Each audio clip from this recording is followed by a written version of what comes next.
समझना पड़ेगा, दुनिया की सबसे बड़ी मिलिट्री पावर है। उन्होंने अभी अपना एक इतना हैरान कर देने वाला ये ऑपरेशन किया कि ईरान के बीचों बीच से अपने जंगी जहाज़ों को भेजकर अपने एक पायलट को ज़िंदा सलामत निकाल लिया। आपको नहीं लगता कि इससे ये पता चलता है कि अगर दीवाने के हाथ भी है ये ताकत लगी है, ताकत तो बहुत है इस इंसान के पास।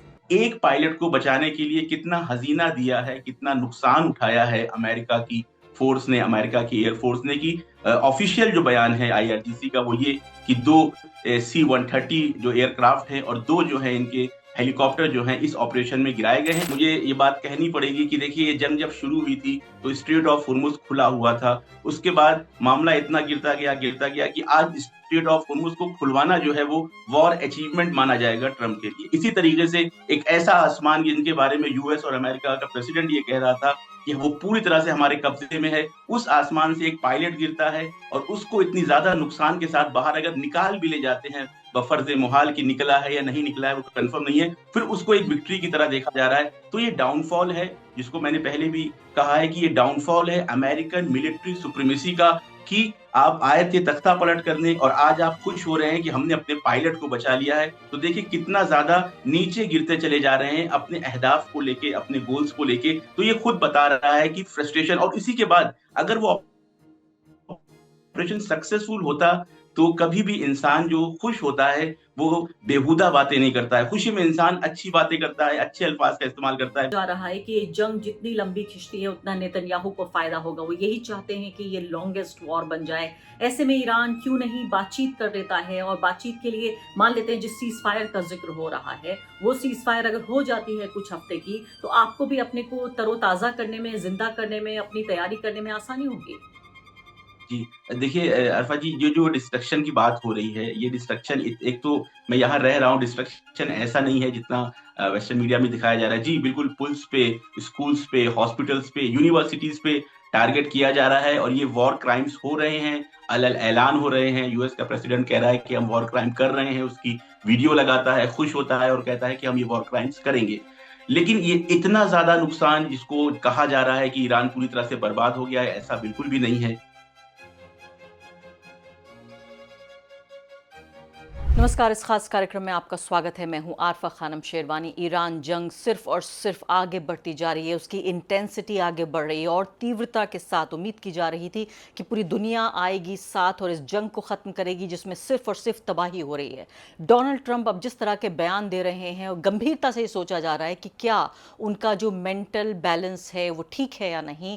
जिस तरह से वो गाली गलौज की भाषा में, आप सोचिए दुनिया का सबसे ताकतवर व्यक्ति गाली गलौज की भाषा में ईरान से बात कर रहा है और दोज़ख बनाने की बात कर रहा है कि नर्क बना देगा, न्यूक्लियर अटैक कर देगा, पानी बंद कर देगा, ब्रिज तबाह कर देगा, तमाम इंफ्रास्ट्रक्चर तबाह कर देगा। ईरान नाम की कोई जगह नहीं बचेगी, कोई सिविलाइजेशन, कोई देश नहीं बचेगा। ऐसे में ईरान भी जाहिर है कह रहा है कि अल्टीमेटम दे रहा है कि अगर ऐसा कुछ हुआ तो तबाही और क़यामत बर्पा होगी इस पूरे क्षेत्र में। तो इस पूरे क़यामत के बीच किस तरह से इस पूरी जंग को देखा जाए, ईरानी इस वक्त क्या डरे हुए हैं या हिम्मत से जिस तरह से वो काम ले रहे हैं पिछले 5 हफ्ते से, क्या उसी तरह हैं? किस तरह से एक आम ईरानी इस वक्त जी रहा है? ईरान इस गाली गलौज भरी धमकी का किस तरह से जवाब देगा?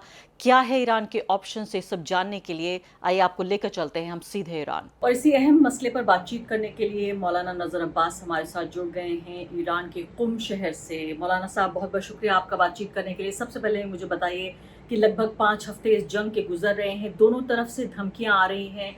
जिस मंगल की रात का या आपके लिए कहें तो बुध की सुबह तकरीबन होगी 3-4 बजे जो डोनाल्ड ट्रंप ने ये नई धमकी दी है, इसे ईरान किस तरह से ले रहा है?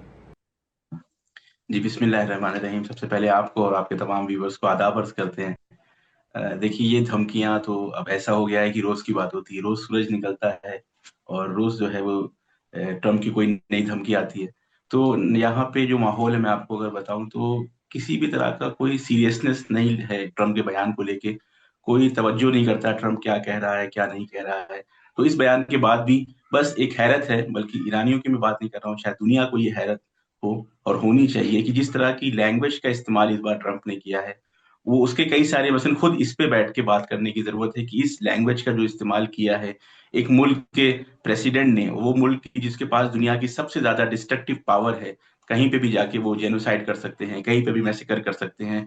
इस इंसान के पास, जिसके पास इतनी ताकत है तबाही मचाने की, वो ऐसी अगर लैंग्वेज यूज कर रहा है, तो ईरान से ज्यादा दुनिया को जो है वो फिक्र करने की जरूरत है, दुनिया को इस पे चिंतित होने की जरूरत है कि इस तरह की लैंग्वेज इस्तेमाल करने वाला इंसान आज ईरान के बारे में बात कह रहा है। बिलखुसूस जब वो ईरान से हार जाएगा, यहाँ से जब वो हार के साथ जिल्लत से निकलेगा, तो कहीं ना कहीं और अपनी तबाही तबाही का जो वो शो है वो कहीं और चलाएगा, कभी क्यूबा के ऊपर, कभी वेनेजुला के ऊपर, किसी और हो सकता है ग्रीनलैंड के ऊपर चलाए, कभी यूरोप के ऊपर चलाए। तो दुनिया को यहाँ बैठ के ये सोचने की जरूरत है कि इस इंसान से किस तरह से निजात पाई जाए। दुनिया को ईरान के अंदर जो बात है, जो माहौल है, वो बिल्कुल भी किसी तरह से कोई सीरियसनेस नहीं देखता ईरान इसके बयान में, क्योंकि बार बार धमकी है, आप भी फॉलो कर रही हैं, दुनिया भी फॉलो कर रही है। पहले 48 घंटे, फिर 5 दिन, फिर 10 दिन, फिर ये वाला जो बेहुदा ट्वीट किया है, उसके बाद फिर आके टाइम को बढ़ा देना। तो ये बता रहा है कि कितना ज्यादा फ्रस्ट्रेशन है यूएस के अंदर, खासतौर से ट्रम्प के अंदर। खुद इनके अंदर जो जमीनी तौर पे जो आवाम इनके खिलाफ खड़ी हो गई है। उसके बाद इन्होंने अपने जनरल्स को, शायद वो जनरल्स जो है इनको लॉजिकल बातें समझाने की कोशिश कर रहे हों कि अगर ईरान के ऊपर जमीनी हमला किया जाए तो यूएस फोर्सेस का कितना नुकसान होगा, ये समझाने की नाकामयाब कोशिश की हो इन जनरल्स ने। उसके बाद जो है ट्रम्प ने उन लोगों को भी जो है बरकिनार कर दिया, हटा दिया वहां से। तो पूरी तरीके से ट्रम्प जो है वो फ्रस्ट्रेटेड दिखाई पड़ रहे हैं। उनका अब तो अंदर, ये बात हम लोग बार बार, आपने सुना होगा चैनल्स पे बात हम लोग करते रहते हैं कि मानसिक संतुलन जो है ट्रम्प साहब का नहीं सही है।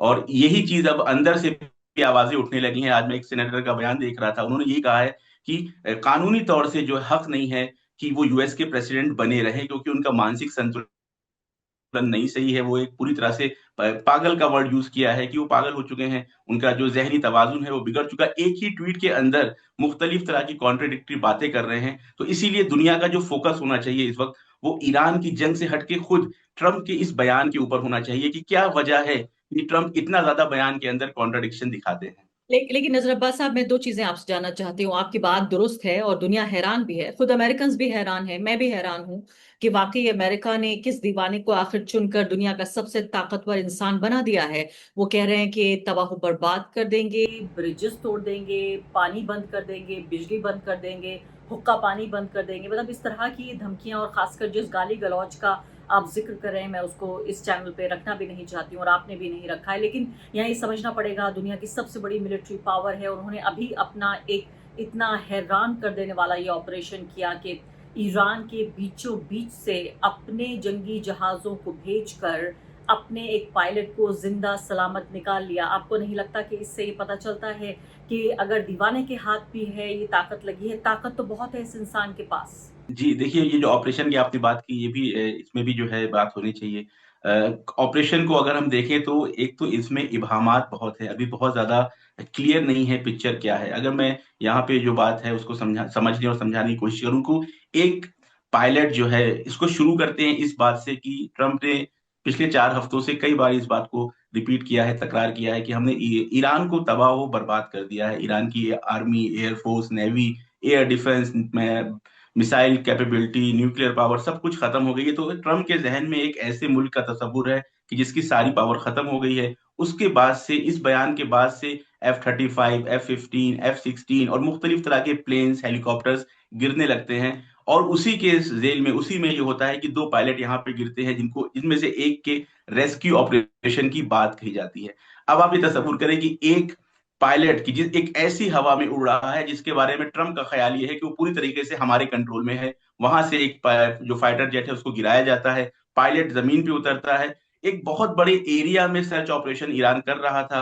आपको पता है कि जब जो पायलट होते हैं, उनके पास जो सर्वाइवल किट्स होती हैं, सर्वाइवल स्किल्स होती हैं, उनके पास जीपीएस लोकेशन देने की सहूलत रहती है अपनी आर्मी के पास। तो ईरान को पूरे एक बड़े एरिया में ढूंढना था, लेकिन यूएस की फोर्सेस को पता था कि वो पर्टिकुलर किस जगह पे है। ये एक बात।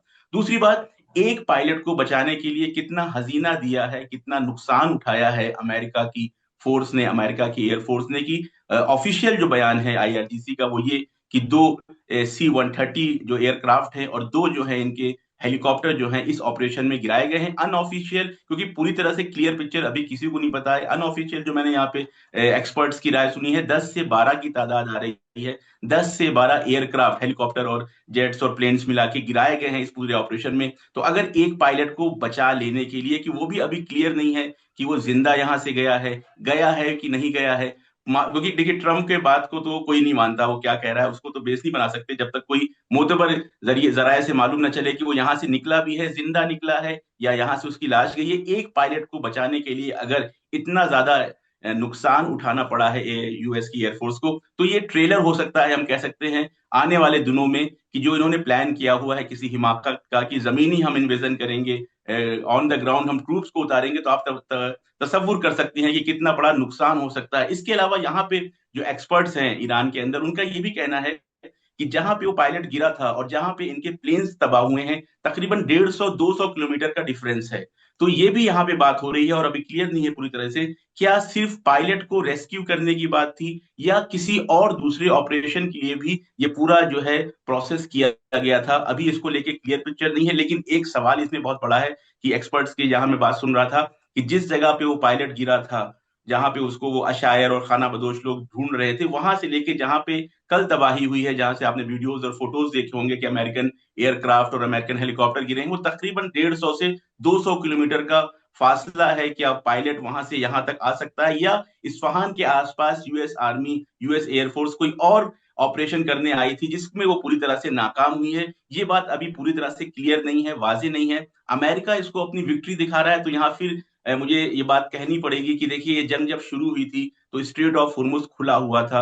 उसके बाद मामला इतना गिरता गया कि आज स्ट्रेट ऑफ हुर्मुज को खुलवाना जो है वो वॉर अचीवमेंट माना जाएगा ट्रम्प के लिए। इसी तरीके से एक ऐसा आसमान जिनके बारे में यूएस और अमेरिका का प्रेसिडेंट ये कह रहा था कि वो पूरी तरह से हमारे कब्जे में है, उस आसमान से एक पायलट गिरता है और उसको इतनी ज्यादा नुकसान के साथ बाहर अगर निकाल भी ले जाते हैं, बफर्ज मुहाल की निकला है या नहीं निकला है वो कंफर्म नहीं है, फिर उसको एक विक्ट्री की तरह देखा जा रहा है। तो ये डाउनफॉल है, जिसको मैंने पहले भी कहा है कि ये डाउनफॉल है अमेरिकन मिलिट्री सुप्रीमेसी का, कि आप आए थे तख्ता पलट करने और आज आप खुश हो रहे हैं कि हमने अपने पायलट को बचा लिया है। तो देखिए कितना ज्यादा नीचे गिरते चले जा रहे हैं अपने अहदाफ को लेके, अपने गोल्स को लेके। तो ये खुद बता रहा है कि फ्रस्ट्रेशन, और इसी के बाद अगर वो ऑपरेशन सक्सेसफुल होता, तो कभी भी इंसान जो खुश होता है वो बेहुदा बातें नहीं करता है। खुशी में इंसान अच्छी बातें करता है, अच्छे अल्फाज का इस्तेमाल करता है। बेहुदा बातें, गाली नजरबा गलौज साहब, इंसान तभी करता है जब वो बहुत ज्यादा परेशान होता है। नजरबा साहब, ये वाकई हास्यास्पद है, ये बहुत ही हिलेरियस है जिस बात को आप कह रहे हैं कि वाकई तख्ता पलट से, रिजीम चेंज से शुरू होकर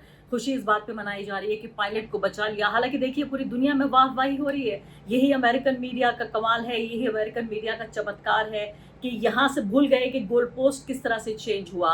शुरुआत ये हुई थी कि हम सत्ता पलट करेंगे, अब सत्ता और ज्यादा मजबूत हो गई है, सारा ईरान एक साथ आ गया है उधर एक पायलट को बचाने के लिए। आप ही कह रहे हैं कि क्या इसमें भी, मैं आती हूँ उस पर, कि जब ईरान ये कह रहा है कि एक कयामत का आप मंजर देखेंगे, ये क्या मतलब है ईरान जब ये कहना चाहता है, ये भी मैं आपसे समझूंगी। और बातचीत से क्यों इनकार कर रहा है ईरान, ये भी सवाल आपसे पूछूंगी। लेकिन क्या आप पायलट की बचा लेने को भी ईरान की जीत के तौर पे देख रहे हैं? आपको ये नहीं लगता कि वाकई, चलिए अमेरिका ने, ये बात सच है कि उसने बहुत पैसा खर्च किया अपने 2 जंगी जहाजों को, यानी बिलियंस ऑफ डॉलर्स को उसने बर्बाद कर दिया, तबाह कर दिया, और ये भी माना जा रहा है कि उन जहाज़ों में ईरान को कोई सबूत ना मिले और कोई तरकीब ना मिल जाए कि किस तरह से ये जहाज़ ऑपरेट करते हैं, बनाए जाते हैं, तो हर सबूत को मिटा देने के लिए भी इन जहाज़ों को मिटाया गया, ये बात भी की जा रही है। तो कहीं ना कहीं आपको, जिस सुप्रीमेसी को आप कह रहे हैं कि वो खत्म कर दिया गया है, मैं कहती हूँ चैलेंज जरूर हुई है, लेकिन मानना तो पड़ेगा। बताइए आप, दुनिया में क्या कोई ऐसा देश है दूसरा जहां दूसरे मुल्क की टेरिटरी में जाकर वो जहाजों को भेजकर अपने पायलट को बुलवा ले? तो ये क्या डिमोरलाइजिंग नहीं है ईरान के लिए? जी देखिए आरफा जी, इसका मैं एग्जांपल दूंगा। अभी वेनेजुएला में अमेरिका गया, बहुत ही सुकून के साथ वहां से प्रेसिडेंट को उन्होंने उठाया, उनकी वाइफ को उठाया, लेके चले आए। मुझे खबर नहीं है, आपको पता होगा तो आप बताइए कि एक भी गोली अगर चली हो, कहीं पे भी रेजिस्टेंस हुआ हो, कोई भी नुकसान हुआ हो। तो ये ईरान ने कभी भी ये दावा नहीं किया कि हम दुनिया की सुपर पावर हैं मिलिट्री एतबार से, कि हमारे पास बहुत जबरदस्त एयर डिफेंस है, हमारे पास आयरन डोम है, हमारे पास मिग फाइटर्स, हमारे पास फाइटर जेट्स हैं एफ सीरीज के, या बड़े बड़े। ईरान ने कभी ये दावा नहीं किया है। और ईरान एक बहुत बड़ा मुल्क है जिसका जो लैंड एरिया है वो तकरीबन आधा है इंडिया के मुकाबले। तो इतने बड़े एरिया में, मैंने आपको पहले भी कहा कि एक बहुत बड़े एरिया में, एक बहुत बड़े टेरेन में जो है ईरानियों को जो है ढूंढना था उस पायलट को। लेकिन यूएस के पास अपर हैंड था, नो डाउट कि यूएस के पास यहाँ पे अपर हैंड था कि जीपीएस लोकेशन के जरिए से वो आसानी से लोकेट कर सकते थे, और शायद किया भी हो कि वो पायलट कहाँ था। तो मैं ये कह सकता हूँ कि हाँ, ये शायद एक मिस्ड अपॉर्चुनिटी हो। इसके जरिए से वो बहुत ज्यादा बार्गेन कर सकते थे, एक बहुत बड़ा अचीवमेंट हो सकता था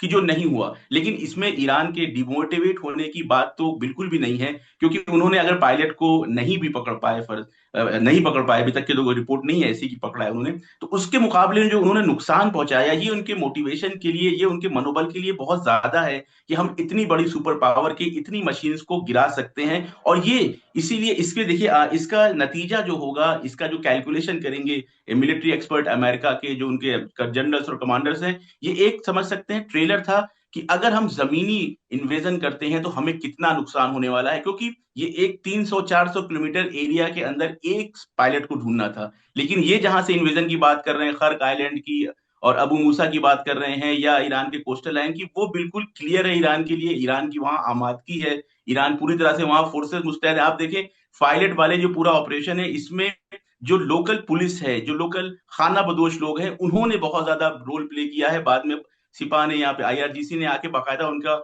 शुक्रिया भी किया है, उनका तशक्कुर किया है और उनकी इज्जत अफजाई की है कि आपने बहुत अच्छा रोल किया। अभी सिपा इन्वॉल्व नहीं हुई थी डायरेक्टली, सिर्फ लोकल पुलिस, लोकल बसीज लोगों ने आके इस पूरे ऑपरेशन को फेल किया है, इस पूरे ऑपरेशन में अमेरिका को हराया है। तो जब वो इन्वेजन की बात करते हैं, जब मेडिकल, वो जब मिलिट्री तौर से वो चेक करेंगे, इसको चेक एंड बैलेंस देखेंगे, तो एक बहुत बड़ा झटका लगा है अमेरिका को। नो डाउट एक मिस्ड अपॉर्चुनिटी कही जा सकती है ईरान के लिए, लेकिन कुल्ली तौर पे ये पूरा ऑपरेशन ईरान की फोर्सेस के लिए बहुत ही मुस्बत असर रख रहा है इस वक्त। अब अगला सवाल और सबसे अहम सवाल वो ये है कि ईरान कह रहा है कि कयामत बर्पा कर देंगे। इधर हम देख रहे हैं ट्रम्प जरूर गाली गलौज कर रहे हैं, लेकिन एक तरह से मैं कहूँगी एक ऐसा मुल्क जो इतने बड़े हमले सह रहा है, मैं समझती हूँ कि इस तरह की ज़बान का, भाषा का इस्तेमाल इसलिए भी किया जा रहा है ताकि अपने मुल्क को डिमोरलाइज होने से बचाया जाए, निराशा से बचाया जाए, उसका मोराल हाई रखा जाए। लेकिन क्या मतलब है इस कयामत का, जब आप लगातार बमबारी कर रहे हैं, लगातार आप जब अपना एयर डिफेंस सिस्टम से डिफेंस भी कर रहे हैं, मिसाइलें भी बरसा रहे हैं, चाहे वो वेस्ट एशिया का पूरा इलाका हो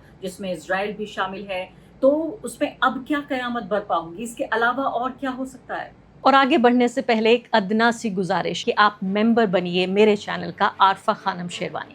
अगर आप मेंबर बनते हैं, आपके समर्थन से आप मेरा हाथ मजबूत करेंगे, इतना मजबूत कि मैं सत्ता का कॉलर पकड़ के सवाल पूछ सकूंगी और जो हमारे समुदाय में हाशिए के जो तबके हैं उनकी आवाज़ उठा सकूंगी। आप यकीन जानिए, आपका एक छोटा सा सहयोग मेरे लिए इतना बड़ा होगा जिसके लिए आप अंदाज़ा भी नहीं लगा सकते। जी देखिए अरफा जी, जालिम के सामने जो मुतकब्बिर जालिम होता है, उसके लिए इस्लाम की टीचिंग्स और इस्लाम की तालीमात भी ये है कि आप जो है मजलूम के साथ हिमायत करें, लेकिन जालिम का जो जवाब दें उसको उसकी ही लैंग्वेज में दें। तो अगर ट्रम्प की लैंग्वेज ये है कि हम आग बरसा देंगे, हम तबाह कर देंगे, हम ये कर देंगे, वो कर देंगे, तो उसमें अगर कहीं पे भी ईरान की साइड से कमजोरी का एहसास किया दुश्मन ने, यूएस ने, इजराइल ने, देखा कि ईरान के जवाब में जो है वो कमजोरी है, कहीं से भी ये शक में पड़े हैं, कहीं से भी ये तरदीद में पड़े हैं, डाउट है इनको जवाब को लेके, तो वहां पे आगे जालिम जो है वो मोटिवेशनल के एतबार से, मनोबल के एतबार से बहुत ज्यादा उसकी जरूरत बढ़ जाती है। इसलिए जरूरी है कि ईरान की साइड से भी इस तरह के ही जवाब दिए जाए। और जिस तरह की बात उन्होंने कही है, ट्रंप ने कहा है कि हम जो है वो एनर्जी सेक्टर को पूरा ब्लो अप कर देंगे, तो ये नई बात नहीं है। ईरान जब अली राजयानी साहब शहीद नहीं हुए थे, आपको याद होगा, उन्होंने कहा था अगर आप 1 घंटे के अंदर हमारे एनर्जी सेक्टर को जो है वो पूरा तबाह कर देंगे तो हमें आधा घंटा लगेगा पूरे वेस्ट एशिया को अंधेरे में डुबाने के लिए। तो क्योंकि अमेरिकन इंटरेस्ट इस पूरे वेस्ट एशिया में इतने ज्यादा इन्वॉल्व हैं, और ईरान के अपर हैंड ये है कि इजराइल के अंदर तो एयर डिफेंस है, मसलन आयरन डोम है, फला तरह मुख्तलिफ तरह के एयर डिफेंस है, लेकिन वेस्ट एशिया में जो बेसेस हैं और इतने हमले ईरान कर चुका है कि यहाँ पे एयर डिफेंस पूरी तरह से खत्म हो गया है। तो जो जबान ट्रंप को समझ में आती है, मार देने वाली, खत्म कर देने वाली, वही जबान जरूरी है। नहीं तो तकब्बुर करने वाले को ये लगता है कि हम जो है वो अपर हैंड रखते हैं। और ईरान की आमादगी भी पूरी तरीके से है ईरान के अंदर। यहाँ पे जो डिस्कशंस हो रहे हैं एक्सपर्ट्स की, जो मैंने बातें सुनी, वो यही है कि अगर हमारे एनर्जी सेक्टर पे अटैक होता है तो हम पूरी तरीके से जितने भी वेस्ट एशिया में एनर्जी के टारगेट्स हैं, जिसमें अमेरिकन इंटरेस्ट है, जिसमें मुख्तलिफ तरह से अमेरिकन कंपनीज ने इन्वेस्ट किया हुआ है, उसको बर्बाद करेंगे। और अगर वो होगा तो फिर असर जो है वो सिर्फ ईरान और वेस्ट एशिया तक महदूद नहीं रहेगा, उसका असर पूरी दुनिया पे पड़ेगा। और ईरान ने भी वादे तौर से कह दिया है, आपने ये बात पहले भी सुनी होगी, कि ईरान के ऊपर जब सैंक्शंस लगे 40-45 साल तक, तो पूरी दुनिया से कहीं भी आवाज नहीं आई। यहाँ पे करेंसी की वैल्यू 25 गुना तक डिवैल्यूएट हो चुकी है। जिस एक नोट की कीमत 1,000 रुपए थी 10 साल पहले, आज वो 40 रुपए का हो गया है। तो इस पूरी जालिमाना सैंक्शंस के बावजूद पूरी दुनिया ने कहीं से भी आवाज नहीं उठाई, इंटरनेशनल कम्युनिटी ने कुछ नहीं कहा। लेकिन आज जब ईरान पलटवार कर रहा है, कि जिसका असर पूरी दुनिया पे हो रहा है, तो दुनिया आके ईरान से कह रही है कि आप इस जंग को रोक दें, निगोशिएशन कर लें। जो कि बहुत, इस वक्त अगर ईरान निगोशिएशन करता है, किसी भी तरह की सीज फायर करता है, तो ये बहुत घातक साबित होगा ईरान के लिए, क्योंकि दोबारा 6 महीने के अंदर, 8 महीने के अंदर इसी तरह का हमला जो है यूएस करेगी। नजर साहब, मैं एक सेकंड में आती हूँ फौरन सीज फायर के ऊपर भी, और आपकी इस आर्ग्यूमेंट को मैं समझ रही हूँ। मैं आपसे पूछना चाहती हूँ कि जो अभी तक वेस्ट एशिया ने, यानी कि कतर ने, ओमान ने, दुबई ने, सऊदी अरब ने, इन सब इलाकों ने अभी तक जो हमले देखे हैं, और मेरा सवाल ये बहुत ही, मैं एक कॉन्शियसली ये सवाल पूछ रही हूँ क्योंकि लगभग 1 करोड़ हिंदुस्तानी रहते हैं। आप भी रहते ईरान में हैं, लेकिन आप हिंदुस्तानी हैं। मैं जानती हूँ आपका भी वही कंसर्न है। लेकिन मेरी चिंता ये है कि जब ये सारे हमले आप अमेरिका पे तो करेंगे नहीं, आप इसराइल पे करेंगे और वेस्ट एशिया पे करेंगे। वेस्ट एशिया में यानी तमाम जो मुल्क आ रहे हैं, खाड़ी के देश। तो मुझे ये बताइए कि ईरान बदला लेगा, उसकी मजबूरी ये है कि वो जोग्राफिकली अमेरिका तक नहीं जा सकता। लेकिन कहीं ना कहीं तो दो तरह के दो सवाल के दो हिस्से हैं। पहली बात तो ये कि खुद अपने खित्ते को नुकसान पहुंचाना, जिसमें ज्यादातर तमाम जो है दोस्त देश हैं ईरान के। दूसरे, अगर ईरान मुस्लिम दुनिया का लीडर है तो मुस्लिम दुनिया ही तबाह हो रही है, मुस्लिम अवाम ही इससे प्रभावित हो रही है। और भारत के जो 1 करोड़ लोग हैं, जिनमें हिंदू मुसलमान तमाम मजहबों के लोग हैं, वो प्रभावित होंगे। जी देखिए अरफा जी, ईरान ने पिछले तकरीबन 40 दिन होने वाला है, हजारों की तादाद में ड्रोन्स और मिसाइल्स इसराइल पे भी मारे हैं, और वेस्ट एशिया में जो यूएस बेसेस हैं या यूएस इंटरेस्ट है वहां पे भी मारे हैं। मुझे एक भी आप न्यूज आर्टिकल ऐसा दिखा दें कि जहां पे किसी स्कूल के ऊपर, किसी हॉस्पिटल के ऊपर, किसी सिविलियन टारगेट के ऊपर ईरान की मिसाइल गिरी हो, ईरान का ड्रोन गिरा हो। ईरान ने जब भी होटल पे अटैक किया है, 24 घंटे पहले उन्होंने ऐलान किया है कि आप यूएस फोर्सेस, होटल वालों से कहा है, अब्बास आराकी साहब ने कहा, कालीबाफ साहब ने कहा, होटल्स वालों से कहा कि आप यूएस फोर्सेस को अपने यहाँ जगह ना दें, क्योंकि हम उनको टारगेट करेंगे, आपके सिविलियंस को नुकसान होगा। कम आईटी इंडस्ट्री की बात आई, आईटी इंडस्ट्री के लिए भी उन्होंने टाइम दिया कि हम अटैक करने वाले हैं, आप इस वक्त तक जो है इस पूरे इलाके को खाली कर दे। इसी तरह से गैस रिफाइनरी हो, चाहे तेल की रिफाइनरी हो, जहां जहां भी नॉन यूएस बेसिस के अलावा, जहां भी यूएस बेस के अलावा जहां पे भी ईरान ने अटैक किया है, ये पूरा तरह से उन्होंने ऐलान कर दिया कि हम यहाँ टारगेट करने वाले, ताकि किसी भी तरह के सिविलियन नुकसान ना हो।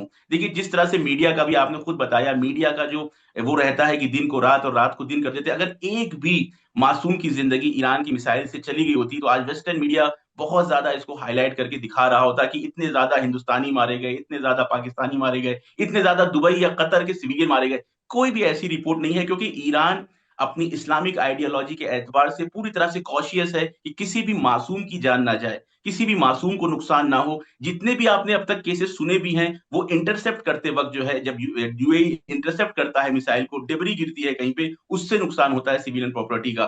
तो ईरान, हत्ता इजराइल के अंदर कोई ऐसी रिपोर्ट नहीं है कि कहीं पे किसी हॉस्पिटल के ऊपर, किसी स्कूल के ऊपर, आप देखें यहाँ मुसलसल 600 स्कूल्स को टारगेट, हॉस्पिटल्स को टारगेट किया गया, एम्बुलेंस के ऊपर ईरान में, तेहरान में अटैक किया गया है। कितना ज्यादा सहन शक्ति चाहिए, कितना ज्यादा सब्र चाहिए यहाँ की फोर्सेस को। वो देख रहे हो कि मासूम बच्चे मर रहे हो, और बदले की भावना में, इंतकाम की भावना में वो जो है दूसरों के मासूम बच्चों को नहीं मार रहे, वो सिर्फ मिलिट्री अटैक्स पे या इंटेलिजेंस टारगेट पे ही अटैक कर रहे हैं। कितना ज्यादा इस्लामी आइडियोलॉजी में पक्का होना चाहिए कि इंसान इस तरह के फैसले करे। तो आपने जहां कि 1 करोड़ से ज्यादा हिंदुस्तानी हैं, उनसे बार बार ईरान कह रहा है, बल्कि पूरे सिविलियन से, ना सिर्फ हिंदुस्तानी, जितने भी अरब लोग हैं, जितने भी वहां के नेटिव्स हैं, दूसरे ममालिक के हैं, कि आप मिलिट्री टारगेट से दूर रहें। जहां पे भी यूएस फोर्सेस छुपी हुई हैं, आप वहां से दूर रहें, क्योंकि हम उनको टारगेट करेंगे। तो ऐसे में लोगों को भी कॉपरेट करने की, लोगों को भी देखना चाहिए कि ईरान को इजराइल की तरह वहशियाना हमले करने होते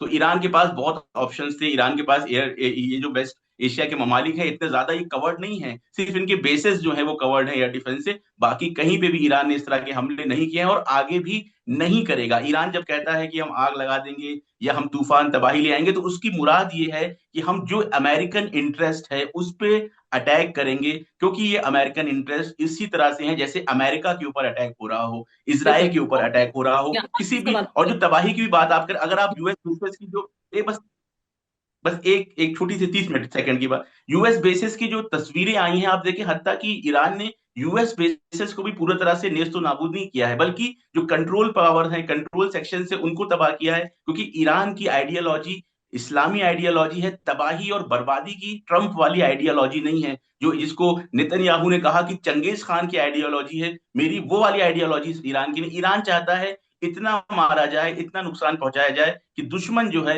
अपने जो नजीस इरादे लेके आया है उससे बाज आ जाए और पीछे की तरफ हट जाए।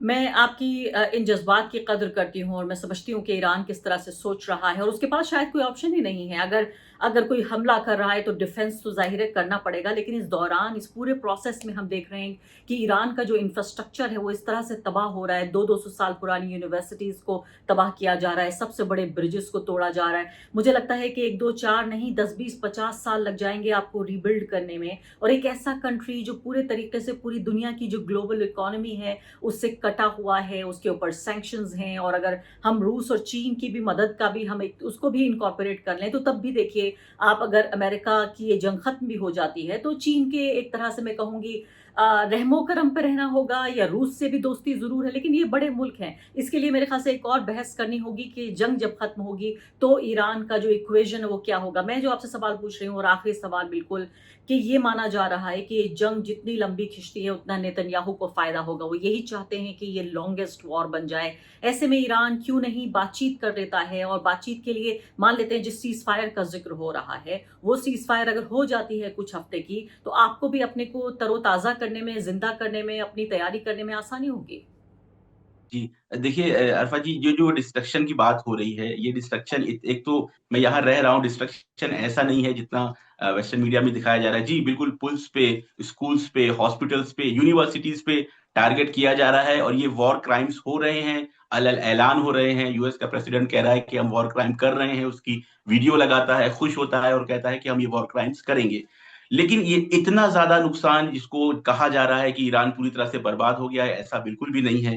दूसरी बात यह है कि इस जंग के बाद ईरान की जो पोजीशन रहेगी पूरी दुनिया में, खास तौर से वेस्ट एशिया में, वो बदल जाएगी। वो इतना ज्यादा बदल जाएगी कि उसको किसी के रहमो करम पे रहने की जरूरत नहीं है, क्योंकि ईरान के पास जो टेक्नोलॉजी है जिसकी दुनिया को अभी खबर नहीं है, उस दुनिया को, मुझे ऐसा लगता है कि दुनिया के जहन में वो ऐसा है कि जैसे तालिबान के लड़ाके जो है तोरा मोरा के पहाड़ी पे रहते हैं, ईरान के अंदर भी आपने तो खुद ईरान को नजदीक से देखा है, तो पूरी एक अलग अलग इमेज है दुनिया की ईरान को लेके। ईरान के अंदर पहली बात तो ये कि जो इमारतें गिराने से कभी भी इल्म नहीं खत्म होता, यहाँ के इंजीनियर्स सब। मैं आपको एक बहुत ही इंटरेस्टिंग बात बताती हूँ, कुम के अंदर मैं हूँ, कुम के अंदर मेरे घर से 2 किलोमीटर के अटैक हुआ था। तो उस अटैक में 2 घर जो है पूरी तरह से तबाह हो गए थे। यहाँ के एक बसीज कमांडर से मैं मिला, बात हुई मेरी, वो उमूमी एक तकरीर कर रहे थे किसी एक चौराहे पर। उन्होंने कहा कि 15 दिन के अंदर हमने वो दोनों घर रिबिल्ड कर दिए और उन फैमिलीज को वापस उन घर में लाके रखा है। तो ऐसा नहीं है, ये जो तस्वुर वेस्टर्न, देखिए वेस्टर्न मीडिया क्या चाहता है, ये दिखाए कि ईरान तबाह हो गया है, बर्बाद हो गया है। ये बिल्कुल हकीकत नहीं है।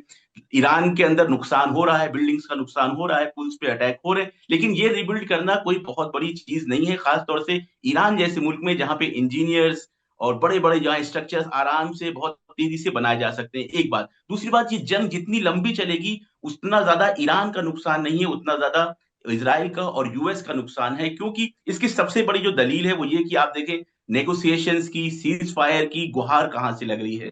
जो भी हरीफ, जब दो लोग जंग कर रहे होते हैं, जो भी हरीफ नेगोशिएशन की बात कर रहा होता है बार बार, जो बार बार कह रहा होता है सीज फायर कर लो, वो कमजोरी के मकाम पे होता है। ईरान ने अभी तक एक बार भी नहीं कहा है कि हमको सीज फायर करना है या निगोशिएशन करना है, वो बार बार रद्द कर रहा है। उसके लिए बिल्कुल क्लियर है कि हमें इस जंग को ऐसी डिटरेंस पे ले जाके रोकना है कि दोबारा हमला ना हो। अभी अगर ये यहाँ पे जंग रोक देते हैं, सीज फायर कर लेते हैं, तो यकीन मानिए 6 महीने बाद, 8 महीने बाद दोबारा वो बिल्डिंग्स पे अटैक करेंगे, दोबारा वो स्कूल्स पे अटैक करेंगे, दोबारा वो ब्रिज पे अटैक करेंगे, क्योंकि इन लोग को और कुछ नहीं आता है। मिलिट्री एतबार से पूरी तरह से पराजित हो चुके हैं, हार हो चुके हैं, तो सिविलियन टारगेट्स को अटैक करते हैं ताकि दुनिया में ये तस्वीर दिखाई जाए कि ईरान को हमने पूरी तरह से बर्बाद कर दिया है। इस जंग के बाद जो दुनिया में पावर बैलेंस होगा, उसमें ईरान एक सुपर पावर, वेस्ट एशिया का खास तौर से पूरी दुनिया पे भी एक ऐसा असरअंदाज पावर के तौर पे आएगा कि पूरी दुनिया, आप देखें यूरोपियन नेशंस जो है यूएस के साथ कभी कोई तसव्वुर नहीं कर सकता था कि यूएस को छोड़ के ईरान के साथ बातचीत करे। अभी फ्रांस ने जो है जिस तरीके से रिजोल्यूशन की मुखालफत करी, उसके बाद यहां से इनका एक तेल का टैंकर निकला, तो ये जो पूरा पावर बैलेंस दुनिया का चेंज हो रहा है, तो ईरान किसी मुल्क का जो है वो वैसल नहीं रहेगा, किसी मुल्क का पैरासाइट नहीं रहेगा, बल्कि वो जी मुख्तदिर तौर से एक इंडिपेंडेंट स्टेट के तौर से उभर के आएगा कि पूरी दुनिया के मुख्तदिर देश, डेवलप्ड कंट्रीज जो है वो चाहेंगे कि बिल्कुल। ईरान से आके राब्ता अच्छा करें। मैं एक मिसाल मौलाना आपको नजर देना अब्बास चाहूंगा, अभी साहब जी, साउथ कोरिया बहुत बहुत उनकी शुक्रिया। मेरे 7 पास बिलियन जो है वो ईरान से। बिल्कुल वक्त खत्म हो चुका है। मौलाना नजर अब्बास साहब, बहुत बहुत शुक्रिया आपका हमसे बातचीत करने के लिए, अपना वक्त देने के लिए।